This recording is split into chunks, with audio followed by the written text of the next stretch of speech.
Sesuai dengan tata tertib, setiap alat elektronik yang ada pada paslon tidak dibenarkan untuk digunakan.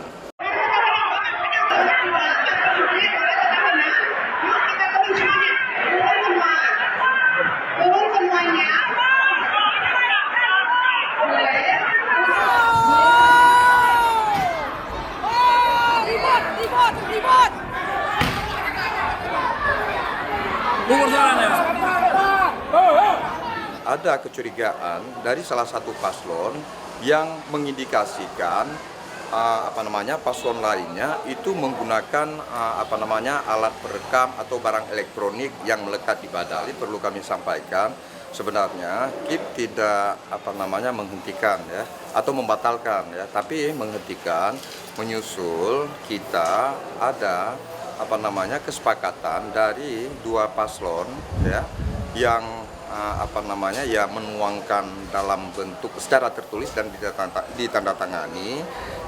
Biar tidak salah saya bacakan saja, yaitu poin pertama, hasil kesepakatan dari dua perwakilan paslon, yaitu pertama, sesuai dengan tata tertib, setiap alat elektronik yang ada pada paslon tidak dibenarkan untuk digunakan.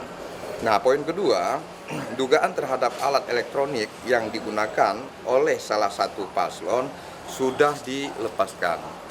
Dan ketiga, yaitu melanjutkan sisa waktu yang terhenti, yaitu di posisi 1 menit 12 detik. Nah, setelah kita melakukan mediasi dengan dua pihak paslon, kemudian kita menyampaikan dan mengumumkan butir-butir yang disepakati oleh dua paslon ini. Menyusul sebelumnya ada kecurigaan dari salah satu paslon yang mengindikasikan paslon lainnya itu menggunakan alat perekam atau barang elektronik yang melekat di badan. Nah, kemudian kita sebenarnya pada saat disampaikan itu siaran yang sedang berlangsung kan tak mungkin sesegera kita hentikan. Kami pada saat itu sedang menunggu waktu jeda untuk kemudian akan kita datangi paslon nomor 1 dan paslon nomor 2. Tapi sebelum itu pendukung dari dua paslon kadung naik ke mendekati panggung dan naik ke panggung yang kemudian menimbulkan kericuhan gitu. Itu berarti ada protes dari paslon lain terhadap alat elektronik yang dipasang oleh paslon nomor 1. Benar. Itu yang menyebabkan itu yang memicu terjadinya kericuhan gitu.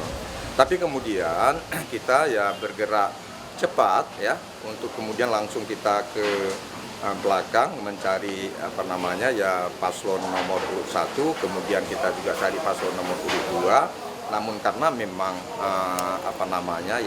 masing-masing pendukung semakin naik ke atas mendekati, maka kemudian kita mencari tempat untuk kita hadirkan dua tim paslon ini gunanya untuk kita mediasi apakah kemudian sisa waktu yang ada di debat publik ketiga bisa dilanjutkan atau tidak. Maka lahirlah kesepakatan ini. Nah, setelah lahir kesepakatan ini, kemudian kita setelah kita umumkan, nah ternyata waktunya sudah melewati dari durasi kontrak kita dengan iNews TV selaku pihak lembaga penyiaran gitu. Posisi pada saat itu, pada saat kita mengumumkan itu posisinya adalah di pukul 22.16 menit gitu kan, lebih kurang gitu. Maka kemudian karena kita juga menyampaikan kepada publik dikarenakan iNews TV tidak lagi melakukan penyiaran gitu. Artinya tidak melanjutkan lagi debat itu, kesepakatan kedua paslon juga. Ya, artinya sepakat atau tidak sepakat, karena memang ruang waktunya yang tidak lagi tersedia, maka kita mengumumkan debat publik ketiga sudah berakhir.